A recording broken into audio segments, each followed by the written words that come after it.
Hi there, Miss Stella here from Learn to Grow. Today I'm going to talk to you guys about caring for your worm bin or your red wriggler worms, since fall and winter is coming up, so you want to make sure that they have a good living environment.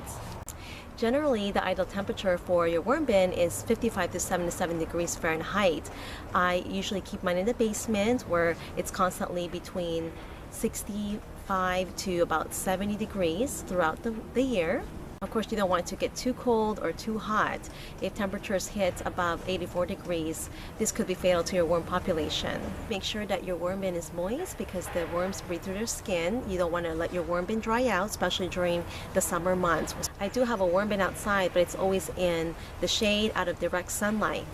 Now, I was worried about my worms outside last year because it got really cold. It actually got down to the teens, and we usually have mild winters, but last year I thought that my worms froze outside, but they're very resilient. And actually there's so much material in there. I think they were in the core in the middle of the all these food scraps and compost where they stayed warm enough to survive.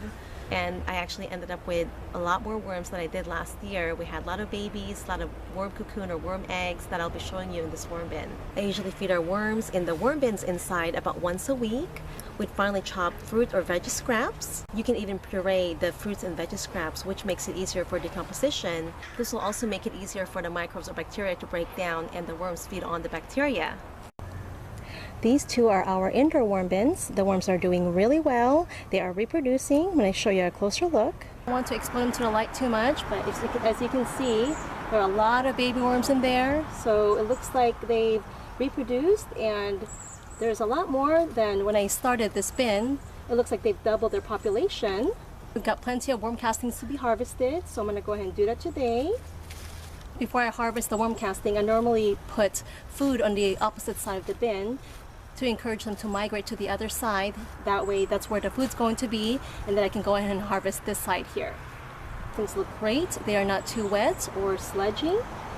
It has a similar consistency as used coffee grounds, and that's what you want. You don't want your bin to either dry out or get too wet. The moisture and or water from the food will keep your bins moist enough, so you don't need to keep spraying water in there unless it gets really dry. During the hot summer months, then you might want to mist your worm bins with a little bit of water. This one here is our outdoor composter bin. It's an older tumbler bin. I think it's about it looks like a 36-gallon bin. This was given to me by the old owners of the house before we moved in, so I got it for free. Yay! I'm going to show you what I put inside the bin here, and I'm not sure how many thousands of worms in there, but they have reproduced and it's just full of worms. I need to harvest some of these compost. So what I normally put in here are fruit scraps. These are some banana peels here. They decompose easily, so I don't really need to chop them up. And it's such a big bin, so all these worms will devour all these scraps. I've got some coffee grounds in there, and I actually just throw in the coffee filters as well, which is a source of carbon. I usually add some dried grass clippings. I throw some crushed eggshells in there as well, which are also great for the worms since they don't have any teeth. They digest their food through their gizzards just like birds. This compost looks rich. Look how beautiful it looks, nice and dark, and it smells sweet. It does not have a foul smell, so this is perfect. They're ready to be used. I can make compost tea out of this or add some to my fall garden. You only want to feed your worms fruit and veggie scraps. You want to avoid any oily foods, meats, also citrus fruits, as well as the allium family, which are the garlic and onion family.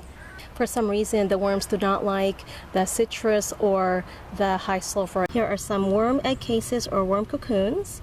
Each case can contain up to 20 eggs, but only 2 to 4 usually emerge from each cocoon. The baby worms are almost ready to emerge when the egg case turns amber or light brown like this one here. The baby worms mature within 6 weeks. Each adult worm can lay up to 4 egg cases per week. As long as you take care of your worms, they have the right kind of environment, moist bedding but not too wet, and out of direct light, and plenty of holes for ventilation in your worm bin, they'll be happy and they'll produce worm castings for you that will be great for our gardens. It's getting really bright here. The sun's coming my way. I hope that you guys found this helpful. If you have any comments, questions, or suggestions, please leave them at the comment section below. Other than that, thank you so much for watching. Have a wonderful day and happy gardening!